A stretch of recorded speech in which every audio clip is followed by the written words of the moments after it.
Hello everyone, welcome to my next video from Student Species। आज का हमारा topic है MHC यानी कि मेजर हिस्टोकम्पैटिबिलिटी कॉम्प्लेक्स। इस टॉपिक में हम उसके टाइप्स, स्ट्रक्चर और फंक्शन के बारे में बात करेंगे। तो MHC होता क्या है? MHC basically cluster of genes होता है जो कि डीएनए के लॉन्ग स्ट्रैंड में लोकेटेड रहेगा। इन जीन्स का मेजर काम यही है कि वो प्रोटीन्स को इनकोड करें और इन्हीं प्रोटीन्स को MHC प्रोटीन्स या फिर MHC मॉलिक्यूल्स भी कहते हैं।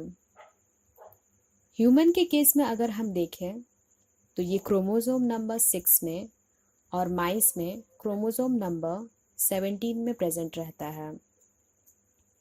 MHC को HLA कॉम्प्लेक्स भी कहते हैं। इसका full form human leukocyte antigen है। इसे डिस्कवरी किया गया था 1930 में और इसके साइंटिस्ट हैं पीटर गोरेर और जॉर्ज स्नेल। तो इसका डिस्कवरी सबसे पहले माइस में किया गया था। MHC प्रोटीन्स का मेजर फंक्शन यही है कि वो इम्यून रिस्पॉन्स में पार्टिसिपेट करता है, क्योंकि हम जानते हैं हमारा इम्यून सिस्टम तब काम करता है जब हमारे बॉडी के अंदर कोई एंटीजन या फिर कहे तो फॉरेन पार्टिकल इंटर करता है। MHC प्रोटीन्स जो होता है वो सरफेस प्रोटीन्स होता है, क्योंकि वो हमेशा अपने आप को सेल के सरफेस में एक्सप्रेस करेगा और इन प्रोटीन्स का काम होता है कि ये एंटीजन पेप्टाइड्स को रेस्पेक्टिव टी सेल के सामने प्रेजेंट करें। जब टी सेल के सामने एंटीजन्स का एक्सप्रेशन होता है तो टी सेल दो तरीके से इन्फेक्टेड सेल को डिस्ट्रक्ट करता है। सबसे पहला है बाय रिलीजिंग साइटोटॉक्सिन्स और दूसरा है by the production of antibodies. अब हम HLA कॉम्प्लेक्स के बारे में थोड़ा डिस्कस करते हैं। तो यहाँ हमारा HLA कॉम्प्लेक्स का डायग्राम है। क्रोमोसोम नंबर 6 है और क्रोमेटिड का एक लॉन्ग आर्म है और एक शॉर्ट आर्म है। तो HLA कॉम्प्लेक्स जो होता है वो शॉर्ट आर्म में लोकेटेड है। इस HLA रीजन को अगर हम ठीक से देखें तो इसे 3 सेक्शंस में या फिर कहे तो 3 क्लास में डिवाइड किया गया है, class 1, class 2 and class 3। Again in तीनों क्लासेस को अलग अलग रीजन में सब डिवाइड किया गया है। जैसे क्लास 2 में DP, DM, DQ, DR, class 3 में C4, C2, HSP, 70, TNF, class 1 में B, C, E, A, G, F। तो ये ऐसे रीजन हैं जिसमें जीन्स लोकेटेड हैं और यही जीन्स MHC प्रोटीन्स का इनकोड करते हैं। तो अब हम आगे MHC के टाइप्स के बारे में स्टडी करते हैं। MHC प्रोटीन्स 3 तरह के होते हैं, MHC क्लास 1, MHC क्लास 2 और MHC क्लास 3। धीरे धीरे हम इन क्लासेस को स्टडी करेंगे।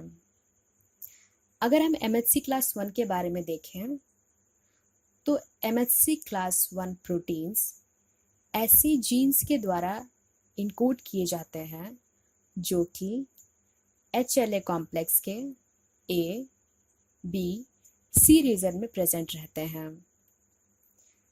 क्लास 1 प्रोटीन्स ट्रांसमेम्ब्रेन ग्लाइकोप्रोटीन्स होता है, क्योंकि इसका कुछ पोर्शन इन्फेक्टेड सेल के सेल मेम्ब्रेन के अक्रॉस जाता है। ये प्रोटीन्स हमेशा ऐसे सेल्स के द्वारा एक्सप्रेस्ड होगा जो कि वायरस से इन्फेक्ट किया गया हो, और ये हमेशा न्यूक्लिएटेड सेल्स के द्वारा ही एक्सप्रेस्ड होगा, एक्सेप्ट आरबीसी, क्योंकि आरबीसी में न्यूक्लियस नहीं होता है। MHC class 1 protein antigen peptides को साइटोटॉक्सिक टी सेल्स के सामने प्रेजेंट करता है, जिसे किलर टी सेल्स भी कहते हैं। यहाँ पे किलर टी सेल साइटोटॉक्सिन्स का रिलीज करेगा और यही साइटोटॉक्सिन्स वायरल इन्फेक्टेड सेल्स को डिस्ट्रक्ट करता है। अब हम एमएचसी क्लास 2 के बारे में देखेंगे। क्लास 2 प्रोटीन्स को इनकोड करने वाले जीन एचएलए कॉम्प्लेक्स के डीपी, डीक्यू, डीआर रीजन में प्रेजेंट रहते हैं और ये भी एक तरह का ट्रांसमेम्ब्रेन ग्लाइकोप्रोटीन है, क्योंकि इसके जो पॉलीपेप्टाइड चेन होते हैं वो दोनों चेन्स ट्रांसमेम्ब्रेन सेगमेंट को क्रॉस करते हैं। ये प्रोटीन्स ऐसे सेल सरफेस के द्वारा एक्सप्रेस्ड होगा जो कि एंटीजन प्रेजेंटिंग सेल्स हो, जैसे कि मैक्रोफेजेस, डेंड्रिटिक सेल्स और B cells. Class 2 proteins antigen peptides को हेल्पर टी सेल के सामने एक्सप्रेस करता है और यही टी सेल बी सेल को स्टिमुलेट करता है, जो कि आगे एंटीबॉडीज प्रोडक्शन में हेल्प करें और यही एंटीबॉडीज इम्यून रिस्पॉन्स में पार्टिसिपेट करता है। क्लास 3 का जो मॉलिक्यूल है वो complement system, heat shock proteins और एनटीएफ में इन्वॉल्व रहता है। तो चलिए अब हम आगे एमएचसी क्लास 1 और एमएचसी क्लास 2 के स्ट्रक्चर को देखते हैं। तो यहाँ हमारा एमएचसी क्लास 1 प्रोटीन का स्ट्रक्चर है। सबसे पहली बात तो ये कि ये एक ट्रांसमेम्ब्रेन ग्लाइकोप्रोटीन है। क्यों? क्योंकि इसका कुछ सेगमेंट या फिर कहे तो कुछ हिस्सा इन्फेक्टेड सेल के प्लाज्मा मेम्ब्रेन के अक्रॉस जाता है। MHC class 1 proteins 2 polypeptide chains का बना होता है। सबसे पहला अल्फा और दूसरा बीटा 2 माइक्रोग्लोब्यूलिन। अल्फा चेन्स को 3 डोमेन में सब डिवाइड किया गया है, अल्फा 1, अल्फा 2 और अल्फा 3। हर एक अल्फा डोमेन में कम से कम 90 अमाइनो एसिड्स प्रेजेंट होता है और ये amino acid hydrophilic in nature होता है। हाइड्रोफिलिक मतलब वाटर लविंग। अल्फा चेन का मॉलिक्यूलर वेट 45 kd है। बीटा 2 माइक्रोग्लोब्यूलिन, इसका इनकोड हाईली कंजर्व्ड जीन के द्वारा होता है और मॉलिक्यूलर वेट 12 किलो डाल्टन होता है।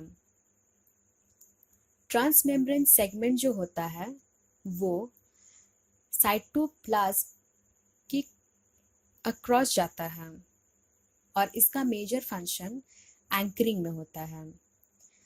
ट्रांसमेम्ब्रेन सेगमेंट में अमाइनो एसिड्स का नंबर 25 होता है और ये हाइड्रोफोबिक इन नेचर होता है। साइटोप्लाज्मिक टेल को अगर हम देखें तो ये इन्फेक्टेड सेल के अंदर मिलेगा और इसमें 30 अमाइनो एसिड्स प्रेजेंट होते हैं, हैविंग हाइड्रोफिलिक इन नेचर। जो हमारा प्रॉक्सिमल डोमेन है यानी कि अल्फा 3 बीटा 2 माइक्रोग्लोब्यूलिन के साथ नॉन कोवैलेंट बॉन्ड्स के थ्रू इंटरैक्ट करेगा और जो हमारा डिस्टल डोमेन है यानी कि अल्फा 1 एंड अल्फा 2 एक दूसरे के साथ इस तरीके से इंटरैक्ट करता है कि एक क्लेफ्ट का फॉर्मेशन हो और इसी क्लेफ्ट को पेप्टाइड बाइंडिंग क्लेफ्ट कहते हैं। इस क्लेफ्ट में एंटीजन पेप्टाइड्स जिसमें कम से कम 8 से 10 अमाइनो एसिड्स हों, उसका बाइंडिंग होता है। अल्फा चेन का बीटा 2 माइक्रोग्लोबुलिन के साथ बाइंडिंग होना इसलिए भी ज़रूरी है क्योंकि इसी की वजह से वो खुद को सेल सरफेस में एक्सप्रेस कर पाता है और ये हमेशा वायरल इन्फेक्टेड सेल के द्वारा ही एक्सप्रेस्ड होगा। MHC क्लास 1 प्रोटीन हमेशा एंटीजेनिक पेप्टाइड्स को साइटोटॉक्सिक टी सेल्स के सामने प्रेजेंट करेगा। तो ये था हमारा क्लास 1 प्रोटीन। अब हम क्लास 2 प्रोटीन को देखते हैं। ये भी एक तरह का ट्रांसमेम्ब्रेन ग्लाइकोप्रोटीन है और इस प्रोटीन में 2 डिफरेंट पॉलीपेप्टाइड चेन्स हैं और ये दोनों चेन्स एक दूसरे के साथ कोवेलेंट बॉन्ड्स के थ्रू अटैच्ड हुए हैं। अल्फा चेन को 2 डोमेन में डिवाइड किया गया है, अल्फा 1 और अल्फा 2। अल्फा चेन का मॉलिक्यूलर वेट है 33 किलो डाल्टन और बीटा चेन का मॉलिक्यूलर वेट है 28 किलो डाल्टन और इसको भी 2 डोमेन्स में सब डिवाइड किया गया है, बीटा 1 और बीटा 2। बीटा 1 और अल्फा 1 एक दूसरे के साथ इस तरीके से इंटरेक्ट करते हैं कि वो पेप्टाइड बाइंडिंग क्लेफ्ट का फॉर्मेशन करें और इस क्लेफ्ट में ऐसे अमाइनो एसिड्स या फिर कहें तो ऐसे पेप्टाइड्स बाइंड होते हैं जिसमें अमाइनो एसिड्स का नंबर 13 से 18 के बीच हो। दोनों चेन्स में ट्रांसमेम्ब्रेन सेगमेंट और साइटोप्लाज्मिक टेल प्रेजेंट रहता है। तो ये था इसका बेसिक स्ट्रक्चर। अब अगर हम इसके फंक्शंस को देखें तो वो इस तरीके का है। सबसे पहली बात तो ये कि इसका मेजर फंक्शन होता है कि ये एंटीजेनिक पेप्टाइड्स को रेस्पेक्टिव टी सेल के सामने प्रेजेंट करें। MHC हर न्यूक्लिएटेड सेल में प्रेजेंट रहता है except RBC। MHC class 1 protein antigenic peptides को साइटोटॉक्सिक टी सेल या फिर किलर सेल के सामने प्रेजेंट करता है। यहाँ पे जो साइटोटॉक्सिक टी सेल्स हैं वो वायरल इन्फेक्टेड सेल को साइटोटॉक्सिन्स के थ्रू डिस्ट्रक्ट करता है। MHC क्लास 2 एंटीजेनिक पेप्टाइड्स को CD4 टी सेल या फिर कहें तो हेल्पर टी सेल के सामने प्रेजेंट करता है। यहाँ पे helper T cell plasma cell या फिर कहें तो बी सेल को स्टिमुलेट करता है जो कि अगेन एंटीबॉडीज का प्रोडक्शन में हेल्प करता है। तो इस तरीके से MHC सेल मेडिएटेड और ह्यूमोरल इम्यून रिस्पॉन्स में आगे बढ़ता है। तो ये था हमारा आज का topic and thank you for watching my video. अगर ये वीडियो आपको हेल्पफुल लगे तो प्लीज़ इसे ज़रूर शेयर करें। Thank you.